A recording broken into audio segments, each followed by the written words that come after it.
Greetings, fellow thinkers, drinkers, and Motörhead fans. When we last met to discuss Motörhead, they had just released the Ace of Spades, which we discussed. Since then, they have, or at least in their timeline, they released the now legendary live album No Sleep Till Hammersmith, which put them in very real danger at the time of something approaching mainstream success. Ever vigilant, however, they combined and conspired to avoid that. However, they did have to record, at some point, a follow-up.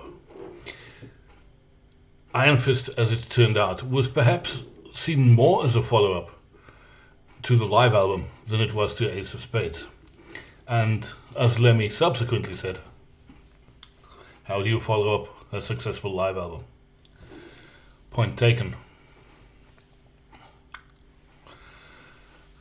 Well, couple of things to say. There are, I think, at least with Vic Mail, who did a pretty good job, I have to say, and at least Lemmy experienced pleasure at working with him. He said, he got the band to be more professional. Now, something obviously went wrong with the relationship. I don't know if it was perhaps the mixing or whatever of No Sleep Till Hammersmith, but Fast Eddie Clarke must have expressed some reservations about the relationship with Vic Mail. And to cut a long story short, somebody turned around to Fast Eddie and said, well, if you think you can do better, off you go. And he ended up producing Iron Fist. He, on the other hand, says he did it by default and with reluctance. The obvious reasons: he was a member of the band, lacked objectivity, It doesn't really matter. All the stories do not necessarily contradict each other. They're not mutually exclusive. And at the end of the day, it doesn't really matter. I have to say, though, whoever produced it, it doesn't sound that bad. This album has gone on to garner a less than stellar reputation. It's looked at very much as the redhead stepchild of the works of the original lineup. And not just the redhead stepchild. This one is looked at as the red-haired stepchild who's displaying worrying signs of enjoying cruelty to animals. The question is this reputation deserved? Well, it starts off in fine style. The title track. And already this is their fifth album, but if we go back, there was opening songs. There's Motörhead, there's Overkill, Dead Men Tell No Tales, and the Ace of Spades. This does not let the side down. In fact, I'll go out on a limb and I'll say this is very possibly the best of the lot. It's short, sharp, to the point, and packs one hell of a punch. And I will also say, it is one of the finest concert opening songs I've ever seen or heard live. It's rightly a band classic. It's followed up by Heart of Stone, which keeps up the pace. It's actually got a good melody to this. Yeah, I like it. It's a really good song. It's strong. There's no let up in quality here. I'm the Doctor, again, it's another one that rocks. It's a very distinctive melody. This is Motörhead, I know, but all these songs so far, this is the third one, very distinctive within those confines.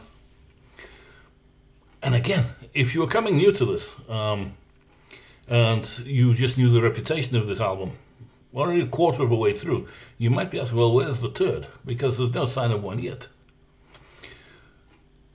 Next track is Go to Hell, which is, comprises a great Fast Eddie Clarke riff.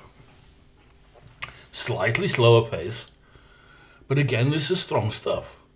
There's great dynamics and melody at work here. I'm enjoying this so far. Loser, again, slightly slower tempo, slightly. But another really good song, another really good, impressive composition and arrangement. Sex and Outrage, okay, this is 2 minutes of fun, foot to the floor. They've done this before, they'll do it again. It's fine. America would have closed, I think, what would have been side one back in the day. Another catchy riff, perhaps a little simplistic. Yeah, not Lemmy's greatest or most insightful or profound lyrics, but it's fine. It's fine. Maybe this, possibly the weakest one so far, but there's no way you can describe this as a subpar song. Okay, we move on. Shoot It Down. Alright, okay, this time is perhaps things getting a little repetitive, and this one is not that strong. Kind of like, does not have the identity of the material thus far. Suppose if you're going to be critical, you could say they should be, at this point, they should be trying just a little bit harder. Possibly you can make a similar criticism of Speed Freak. Possibly. It's not bad, but again, it's less distinctive than what's come before. Don't Let Them Grind You Down. A Motörhead change of pace. We call it the slow song. Everything's relative. But again, this is nothing wrong with this. It's not the most stellar composition even, but you can't point at it and say it's a bad song. You couldn't really even point at it as filler, I don't think, not in my opinion. I really like Don't Need Religion. It's based on the Lemmy bass riff that's got a decided menace to it. Really good stuff. Okay, Don't Need Religion, An Admirable Sentiment, a pretty good lyric, all around strong stuff. The album as it was released finishes with Bang to Rise, which is back to the full throttle approach, Motörhead approach. It's decent, it's catchy, but again, perhaps not the strongest effort on show here. Yeah, the album could have done with a better closer than this. Well, there you have it. There's nothing inherently bad on this. So, why the reputation? I'll be honest with you, I don't know. I wasn't around at the time. I was certainly not. Wasn't listening to Motörhead at the time, but even if I had been, difficult. It's difficult to say why people have a downer on this. I know the band have kind of disowned it. Said they could have tried harder. Yes, in a couple of places, but I'm afraid that's true of the preceding albums. So Overkill may be the strongest one from start to finish, but this, all of the others have weaker moments on them. Maybe with the exception on Iron Fist of the title track, there's no out and out classic, but the rest is pretty good. And I think, again, from start to finish, it's probably stronger than Bomber. Maybe not as strong as Ace of Spades or Overkill, but we're not talking by orders of magnitude here.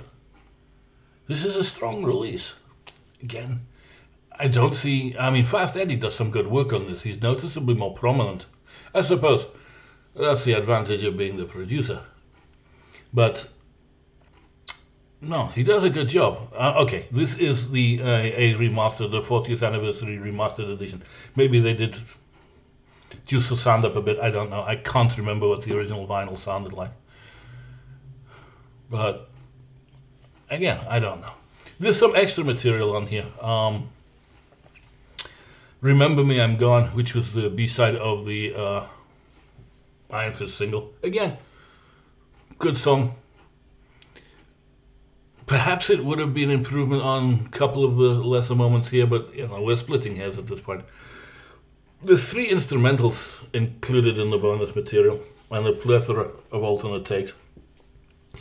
The 3 instrumentals are all good driving compositions, rocking compositions, no problem with any of them. Again, you don't really know until there are lyrics and a vocal melody and a vocal put on top of this. It makes such a difference, which is why I suppose that when it comes to writing royalties, that the lyrics and the melody automatically is 50% of that. When it comes to the alternative takes, I haven't listened to them in detail. but I usually struggle to notice any fundamental differences. Now, as in keeping with the other live releases, there is a full concert from Glasgow. Nice rowdy, raucous crowd for the boys. Taken from, obviously, the Iron Fist tour. A fair portion of the album is included in the live show, which says to me, if nobody else, that at the time they must have, one, liked it, and secondly, had confidence in the strength of the material. It is not uncommon for bands to release albums and very little of the content makes it into their live show. Especially albums they subsequently go on to decry or disparage. One can think of Never Say Die by Black Sabbath, for example. An album the band have done their best to disown. Only the title track survived the entire length of the Never Say Die tour in the set. Shockwave got a few outings, not that many. This is well represented in the live set, and I'll be honest with you, they sound really good live. The quality, the recording is actually getting better as these 40th anniversary releases are progressing. They've all included a live concert thus far, and the quality of the recording, and I'd probably say performance, is progressively better with each one, and this is no exception. It's really nice to hear. As I've said before, it's nice to have a live representation of every tour. For historical interest, if nothing else. So, why does it have such a bad reputation? I don't know. I actually think a lot of these songs are really strong. Maybe they're not the ones that people, with the exception of the title track, they're not the ones that people automatically think of when you ask them, what's your favorite Motörhead song? Stuff like that. But there's seriously signs here that they're maturing as songwriters, and the arrangements are tighter, are better. Their understanding of musical dynamics, there's a noticeable improvement here, I think. Yeah, all right, there's a couple of lesser tracks, 2 or 3 maybe, that don't set the world on fire. But that's been true of every album thus far, in all fairness. Even if we agree that Overkill is the most consistent start to finish. So, why the hate? I don't get it. It may be personal.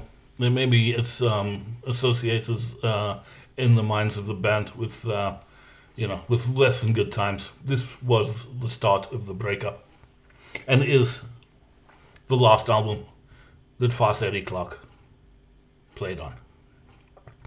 Internal relationships broke down, and he didn't complete the tour. But we'll pick that story up when we get on to the next album review. But I have to say, and it's been a long time since I've listened to this, I'd forgotten about half of it. But listening to the catalogue in order for the purposes of recording these videos, as I said, I'm really enjoying it. And this has been a surprise thus far. I had probably subconsciously myself bought into the reputation this has as being, considerably the lesser effort. I have to be honest. If I had done that, I've changed my mind. I think this is a really good, strong record in the Motörhead canon. Even I would say it's as I said, probably start to finish is stronger than Bomber. But again, I don't know. Interested to hear what anybody else thinks. Is this just me? Am I going insane? Does anybody agree? You know what to do. Comment, share, like, subscribe, and next time we'll pick the story up with another perfect day. But until then, I thank you for your indulgence.